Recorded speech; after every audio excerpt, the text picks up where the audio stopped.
सोनलताईला पण ज्या वेळेला संकल्प उचलतो त्यावेळेला पूर्ण सफेद वस्त्र परिधान करावं लागतं, कारण सफेद वस्त्र म्हणजे दैवाचं प्रतीक आहे. ते सफेद वस्त्र परिधान करायचं आणि त्या ठिकाणी मान नर्मदेच्या काठी त्याला पूर्ण शरण जाऊन स्नान करायचंय.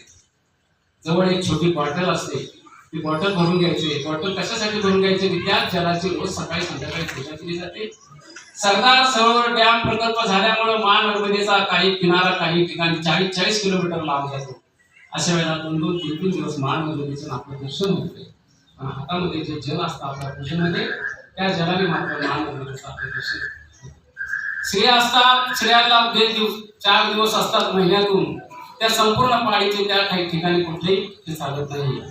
ती पाळी सुद्धा सर्वांसाठी माफ सांगितली आहे. इतकं महिलांनी तुमच्यासाठी प्रसन्नता केली आहे, अशी वाटली आहे. स्त्री आणि पुरुष ज्या वेळेला परिक्रमा उचलतो त्यावेळेला जोपर्यंत ती परिक्रमा त्याची पूर्ण होत नाही तोपर्यंत तो संपूर्ण संन्यस्त जीवन त्याचं असतं. त्याला घरातले कुठले विटा चंडाळ सोयी सुतक दुखावटा असतं काही त्याला लागू पडत नाही. घरातलं कोणी माणूस जरी गेले तर त्याला सतत लागू पडत नाही. स्त्रियांना 4 दिवसाचे ते पाळीचे नियम लागू पडत नाही. अशा प्रकारचा तो स्वच्छ भाव ठेवून मान नर्मदेची परिक्रमा करायची, पूजा केली जाते. पूजेमध्ये कसं साहित्य असतं आणि हा पूजा पाठ करून रोज नर्मदा स्नान केलं जातं. आणि स्नान सकाळ संध्याकाळ किती वेळा पाणी तुम्हाला तितक्या वेळा स्नान